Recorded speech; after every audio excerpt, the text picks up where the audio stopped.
Britton representing City of Clearwater. And I'd like to go and around the room and have everyone introduce themselves, starting to my left. Max McCann on behalf of the City of St. Petersburg. Good morning, everybody. Barbara Hazelden, citizen appointee for the County Commission. Deborah Thank you. Fixander, City of St. Petersburg City Council. All right. So it's time for public comment. Do we have any public comment? I don't have anything. No public comment today. So we'll go on to the first action item today is to select new committee chair and vice chair. My term is concluding, and the committee currently does not have a vice chair as Commissioner Patty Reed left the committee. So do we have any nominations? I nominate Commissioner McKay, and he raised his hand. All right, a bad time to raise your hand. I didn't ask for questions. All right. He raised his hand, he'll do it. Okay, I'll do it. All right, well, so this is, For the record, I was raising my hand to nominate someone else. well, wait, you can do that because we have two. Yeah. Okay, all right, fair, yeah. Okay, so, So you can't answer a question with a question. that was funny. All right, so do I have a motion to appoint McCann? McCann as chair?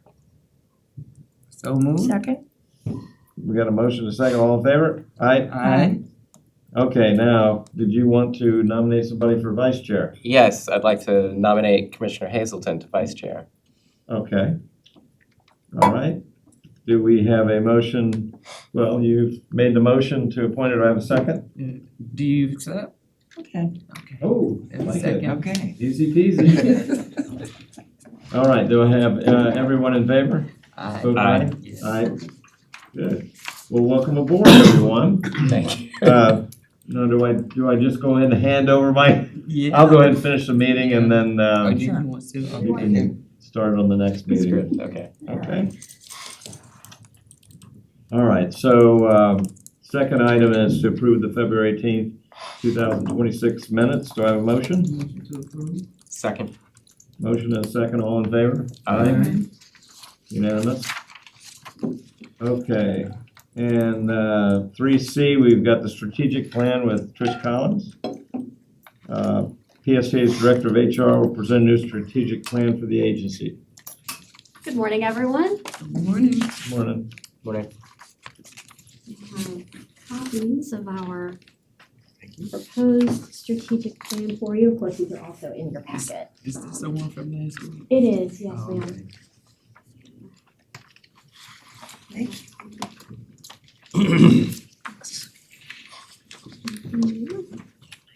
All right. Well, good morning, everyone. I'm Trish Collins, the Director of Human Resources at PSTA, and I am here with an action item today for the committee to consider recommending approval of the Vision 2030 strategic plan for PSTA. We've taken a long journey together, staff and the board, over the last year to create this plan. And as you'll recall, it's built on the three priorities that we've consistently heard from the board as being the most important to you: financial responsibility, operational excellence, and community impact. Vision 2030 lays out the blueprint for the projects that we'll bring forward over the next 5 years that drive those priorities ahead. Things like increasing revenue through building ridership, naming rights partnerships, increasing UPass revenue, and installing a retail tenant in our new Clearwater station.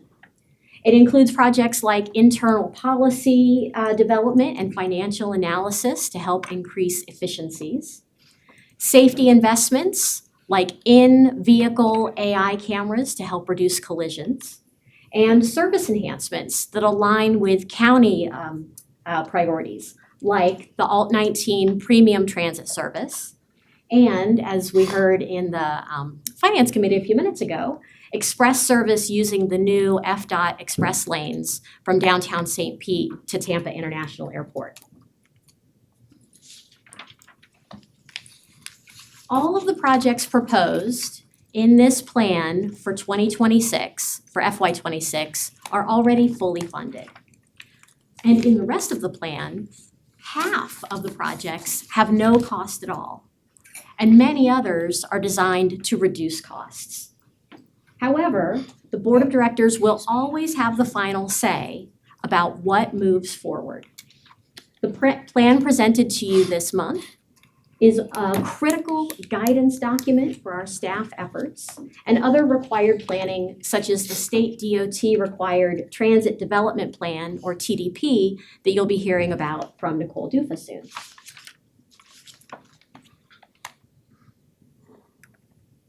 Planning for the future like this means that PSTA is more efficient with our efforts. And it also ensures transparent communication with the board, so there are no surprises about the projects that we'll be bringing forward to you. This is intended as the complete set of projects that we intend to bring over the next 5 years. But board adoption of the strategic plan today and at the board meeting, hopefully at the end of the month, does not automatically mean that every project is getting unanimous approval. We know that not every project in the plan might ultimately move forward. Individually, every major project will come before the board, as it always does, and we will include cost, timelines, ROI, benefit to the community, funding plans, all of the information that you need in order to make a good decision. And you'll deliberate, you'll ask questions, you'll request more information, and take on the duties that you must, the due diligence that you conduct in your roles. And then as you vote, only with the will of the board will any individual major project move forward. Now, we heard some wonderful comments about the plan, and we really appreciate all of the thoughtful input that the board has given throughout the entire year-long development of the plan. In particular, at our board meeting last month, Commissioner Nowicki made some very thoughtful comments about the importance of including specific performance measures in the plan. And we agree, that's a great enhancement to the strategic plan. So we've added our performance count scorecard directly into the plan. And it's aligned with the 3 critical priorities that the plan itself is based on: financial responsibility, operational excellence, and community impact. As you all know, the performance scorecard has been the backbone of PSTA's performance reporting and the performance reviews for our CEO and all administrative employees since 2017. And we're very proud to hold ourselves to high standards publicly. And we're also very proud that we consistently outperform the standards set at the state level and amongst our peers that we benchmark ourselves against. The performance count scorecard comes to the board every year, where we ask for your input on setting the metrics and the targets. And then we report our performance to those targets every quarter at the executive committee. It's also placed in the board packet, and it's on our website for the public to see. So this is a valuable addition to the strategic plan, and one that affirms our commitment to continual improvement and to responsibly carrying out our duty to the community. Now, we understand from some comments from Commissioner Scherer at the last board that there is some interest in further looking at PSTA's mission statement, including our target customer and their transportation priorities and purposes. And so we recommended to the executive committee earlier this month that we hold a board retreat to look at those topics. And that's currently scheduled for April 22nd for the board to come together and discuss and examine our mission statement and our target customers. But for today, I'll bring us back to the item at hand, which is for the board to consider recommending approval of this final draft of our strategic plan for approval at the board meeting. And with that, I'll hand it over to our chair. Thank you, Trish. Are there any questions from the board? Okay. I do have a question. Okay, Sorry, I was thinking of my question. all right. So I thought the recommendation or the discussion about a new mission statement was very good. It is too vague. And should we consider doing the mission statement before we move forward with the vision? That is a great point. And maybe in an ideal world, all of those things might have happened sequentially. But I think it's important to consider that this plan is built based on the 3 priorities that we developed with the board during a thorough workshop and development process. And the key priorities that the board has approved last September being financial responsibility, operational excellence, and community impact, those are the things that drive the projects in this plan. We know they're important to you, they're important to us, and we believe that that makes this a solid plan that we can move forward with and then consider our mission statement. So thank you for that very professionally and politically correct answer. I would not support us not moving forward and trying to change the mission statement because of when I look at the length of time that we've actually spent on this strategic plan and to postpone it, I'm looking at additional staff hours, I'm looking at additional expenses and resources. And this mission statement was thought out over a year ago.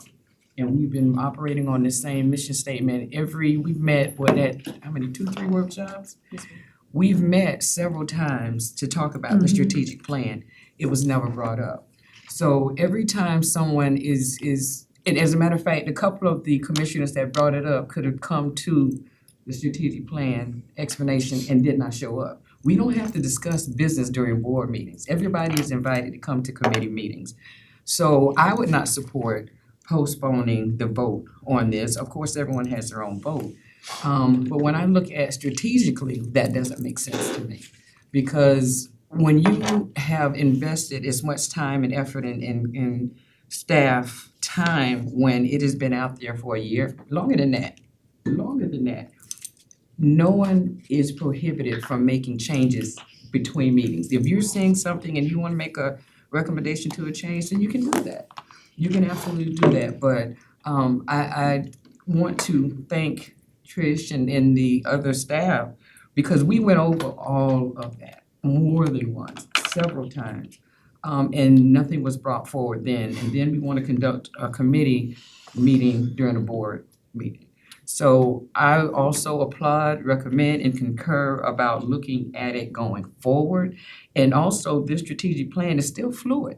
You know, things can change in the plan. So if we revise the mission statement, which I don't think anybody objects to that. If we revise the mission statement, I think it would be appropriate then to relook at the strategic plan and where we are, because this is for what, 5 years? Yes, ma'am. So it can change, you know, but holding up this process now, I wouldn't support that. Thank you, Chair. So the last time the mission statement was changed, because I know there used to be a different mission statement, correct? Years The ago, mission statement we have now was adopted, I think, in 2016. 2016. And the mission statement is to safely connect people with places. Right. And that is the What mission was statement. the old one, do you remember? I don't remember what it is, I can look it up. I wasn't Yeah. before that, but it was something similar.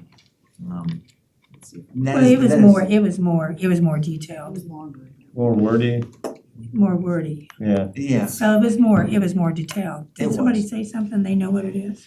I'm looking it up. Oh, I looked it up and I, Agendas.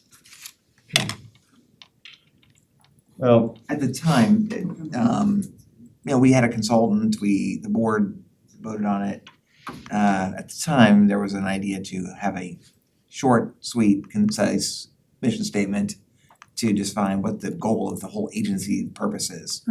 That's what it was. And then, as Tricia said, really the strategic plan was not based on that mission statement. It was based on the board adopted priorities of financial, community, and operational excellence. Those 3 things. And then the list of projects was developed in the strategic plan based on those workshops we had last year. I thought perhaps the mission statement, the new one, because I couldn't remember over the years when that came about, was in conjunction with the last No. strategic plan. And then maybe to Chair Fix Sanders's point, at the executive committee 2 weeks ago, Commissioner Scher, who was the commissioner that brought this up originally, he supported moving forward with the strategic plan because of, I think in what he said in discussing with him, it's his idea about the workshop, and Trish and I are working on this now to develop this, is about the scope of PSA's customer base. All right, what customers are we trying to serve? Mm-hmm. What are our customers? Sort of a broader discussion about that is what he kind of was echoing at the executive committee. Not necessarily, yes, maybe the mission statement might be adjusted based on that discussion, but it's really about it's really more about the customer base. He voted for recommend the strategic plan as it is. Yeah, Just well, to see what I'm not happens. really influenced by the fact that he voted for it. I just thought that, wow, yeah, as time, things change, and that maybe we should look at a new mission statement, because it is really vague. And like I said, I went back and looked at the old one, because I knew that wasn't the old one. And the old one was much more detailed. And so anyway, I'll just throw that out. And then I thought I would ask you if it was in conjunction with the last strategic plan that the mission statement was changed.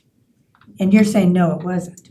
Okay. That has been our mission statement since like 2016. When was the last When strategic plan? Commissioner Bill Johnson was the chair. I remember he Uh-huh, was the chair when that was voted on Uh-huh. back then. uh-huh. I think I have it. Yeah. I think this is it. PSTA, the previous mission Yeah. statement, PSTA provides safe, convenient, accessible, and affordable public transportation services for Pinellas County residents and visitors, and supports economic vitality, thriving communities, and an enhanced quality of life. That's the other old one? That's Yeah. the old one. Yeah. And the new one is what? Safely connecting people to places. And in my experience, mission statements are getting more succinct, They're not being as wordy, you're just doing something people can remember better. Even though I like that, because it hits all the points that are important to us, it's more important to have something very succinct that people can remember easier, so. We can look at that, it's about time that we probably look at that at that point, but I don't think I would vote to hold this up, strategic plan, so. If I can give a brief teaser of what I'm working on for the workshop and the activity and discussion that I will be leading is talking about our missions, like mission statement, vision statement, our guiding principles, which is really the guiding principles are the foundation of the strategic plan, not the mission statement, as well as our goals. So the mission statement being a succinct elevator pitch of our operational state, why we exist. Our vision statement being our aspirational state, what are we trying to reach? Our goals being our values being those guiding principles based on that mission and vision, ways we're going to carry out the mission and realize the vision, and then the goals being the tangible, measurable ways of how we are doing those things. So that is the plan for the discussion at the workshop. And like Trish said, the foundation of the strategic plan really are those guiding principles rather than the mission statement itself. Oh, quick comment. Yes, go ahead. For what it's worth, I do also want to move forward with this without waiting for changes to the mission statement. It does seem like this is independent of that. In terms of the projects, I think the last version might have had a project for optimizing headways on the Sunrunner. I didn't see that in here, but maybe I missed it. I hope that makes it into our final list. That's all I had. Second approval if nobody else did. Okay, we have a motion and a second, all in favor? I Unanimous.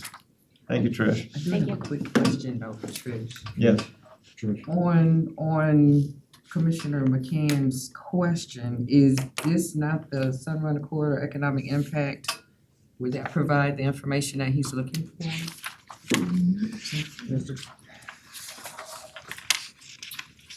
As one of the metrics? That is a metric on our scorecard. Right, I but we had to do something to put it on the metric to get evaluated, so would that not Mhm. cover the information that he was looking for? I'd like to take a closer look. I believe I know the project that you were referring to, and I would just like to make sure that that made I it think through that- into the final draft. Okay. Yeah. I think it might have gotten moved from I know your project was in there, that one that you suggested was in there, and then I think maybe we modified the words. Okay. I do see it under section 5, premium transit service. Letter C, Sunrunner improvements, TSP upgrades related to the optimizing headways. Oh. Okay. I'm not sure if that captures Okay. what I'm interested in. Yeah, I think we maybe inappropriately change the words. Okay, thank you. All right, That thank was you so it. much. Okay, next on the agenda is Transit Development Plan update with Nicole Dupa. Our final action item to an update to the state required transit development plan. Thank you, Chair. Good morning, Planning Committee members. Nicole Dufa, Director of Planning and Scheduling. And I'm here, not Devin Deal, who will actually be presenting for us at the board meeting next week, on the Transit Development Plan Major Update. And so this is an action item. We do need our board approval before we submit our Transit Development Plan update to FDOT. And so I'm here today requesting your approval to bring this to the board for full approval. What is a transit development plan, or a TDP that I'll call for short? It is a state mandated plan. So this is something that's actually very unique to the state of Florida that requires all transit agencies, as outlined in the Florida statutes, to complete a strategic service planning and policy document. So as I mentioned, all transit agencies are required to do this. This is in addition to the federally mandated county long-range transportation plan. This is a transit-specific version outlining for the next 10 years, so 10-year planning horizons for what the transit agency plans to do or would like to do during that time horizon. We update it every 5 years, so this update, so we look out 10 years. However, we have to update it every 5 years as required by FDOT, and this helps adjust to changing community demographics, any needs that are updated for what our board is looking for, what the community is seeking in terms of transportation and transit options. This is specifically a service planning document, so you'll see in the plan in your packet how there is a lot of information about an assessment of our existing services as well as potential future services that PSTA would like to do in the future. Really, it operates as a roadmap for investments, potential service expansion, either new or expanded services, as well as operational improvements. What FDOT also makes sure to reiterate in the guidance for the TDP is really that it is not a budget plan. This is not a capital improvement plan. This is no guarantee of funding. This is really a vision document for the future.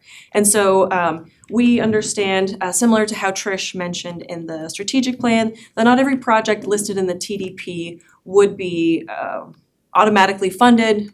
FDOT doesn't guarantee funding, but it often requires inclusion. A project is often required to be included in the TDP to be eligible for funding, so that they know that this has been something that the transit agency as well as the community is looking for. We work a lot with FDOT, and we really appreciate FDOT's efforts to assist us with finding grant funding, whether it's for new routes like the 727 or for a potential park and ride location. FDOT was really always worked with us, and we're grateful for their partnership. They recently updated the handbook guidance on TDPs to really streamline that process to continue reducing the burden on transit agencies to produce this state-required planning document. So one of the key aspects of a TDP is our coordination with our county's MPO, or Metropolitan Planning Organization, Ford Pinellas. So I know Councilmember Fig Sanders is on our Ford Pinellas board and has heard of a lot of the, pays attention to the long-range transportation plan. This transit development plan is directly seeding the long-range transportation plan. A lot of the projects in the plan are directly influenced by this longer range, 20-year time horizon transportation plan. This TDP is also utilized when developing the county's, the MPO's Unified Planning Work Program, which is their 2-year funding plan. They often require that transit projects be reflected in the TDP in order to be eligible, and they actually receive higher priority if they are eligible for them to be eligible for funding in the 2-year work program, as well as the Transportation Improvement Program. You might, if you attend any Ford Pinellas board meetings, oftentimes they amend the LRTP or the TIP to add projects into it. We definitely try to think a little bit into the future to make sure that projects that we're looking forward to are already included both in our plan and the long-range transportation plan, especially to be considered for funding.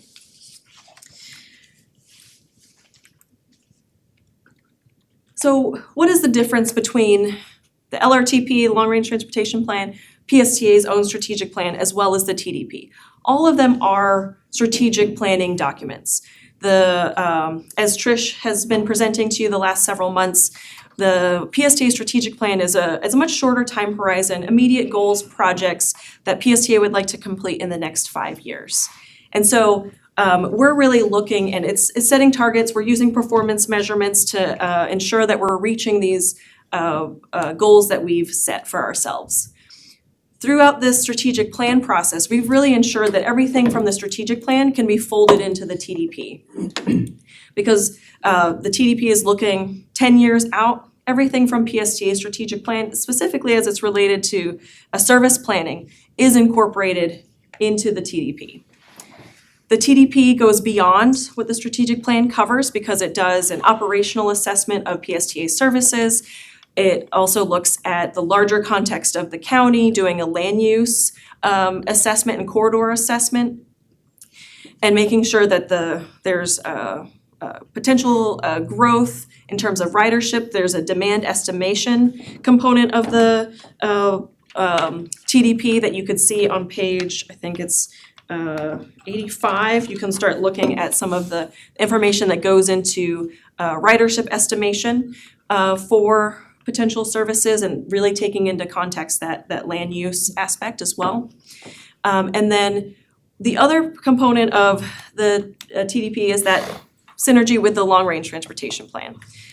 Because our TDP looks out 10 years, there are going to be projects on that list, so you'll see on pages 172 to 174, where there are projects that go beyond what PSTA has in our strategic plan. And that's because that's informed by the LRTP.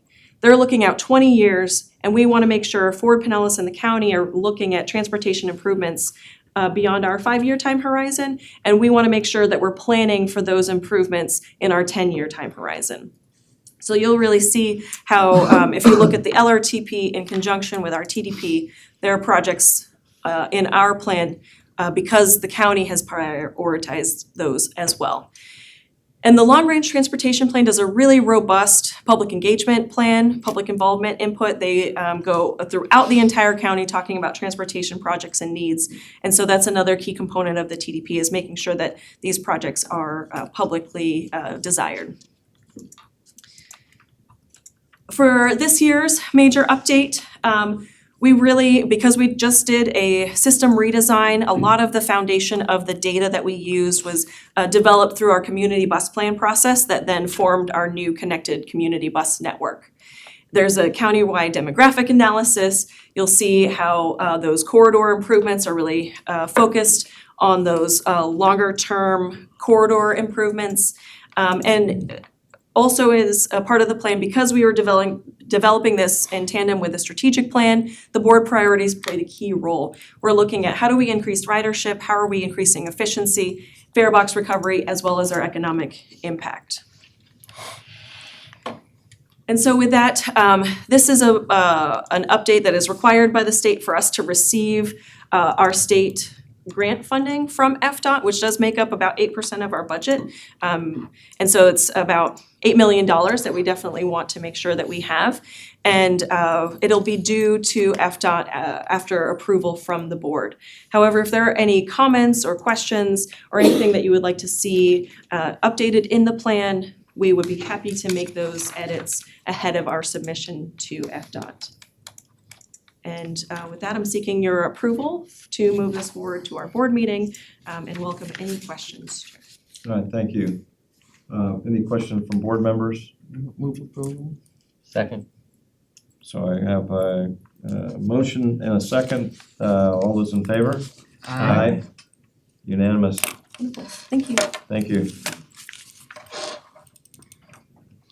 Okay, next item is other business. Does any committee member have any other business to bring before the committee? Yes. Since this is in the planning committee, and everyone is talking about it, so I think we also need to speak about it.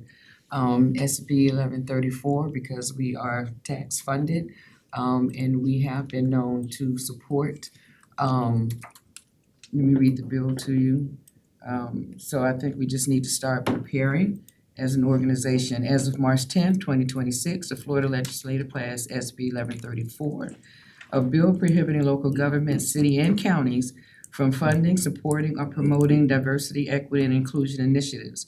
The bill, which faces criticism for its broad scope, now heads to the governor's office for approval, setting up potential legal challenges. And what some of the enforcement is that local officials who violate this could face removal from office, classified as malfeasance and malfeasance. The bill does include sexual orientation and gender identity within its scope, impacting LGBTQ plus events such as pride flag displays or funding for festivals. So I know that we have supported, diverse organizations with taxpayers' dollars. I just think we need to start thinking ahead as to how we're going to address this as an organization. That's my other business. Well, we've got a lot of things we're looking at with Tallahassee this next week, so thank you for that. I think we do keep that in mind. Yes. May I respond in part regarding the Pride Parade is one of the largest events in the community, and there's in terms of looking at it through the framework of managing traffic congestion. Also, this year, there's going to be a Rays game, so there won't be a parking lot to utilize to also help manage the ingress and egress of traffic. So I have been talking to Evan Morey that if we get a letter from the police department or from the city requesting our help with traffic congestion and safety, that would be how we could best support such a large event, regardless of what the event is for. Okay. All right, as long as we're planning for it, and we're taking this particular bill serious, because we do support a lot of other organizations financially. We do support their events. We do provide a bus as a cool down mechanism for people to get on. So I just want us to start now rather than be reactive. The cooling buses would definitely be evaluated in terms of public safety and health. Okay, so as long as you have an angle, I'm glad to hear that. So thank you for that update. Thank you for that too. Any other business?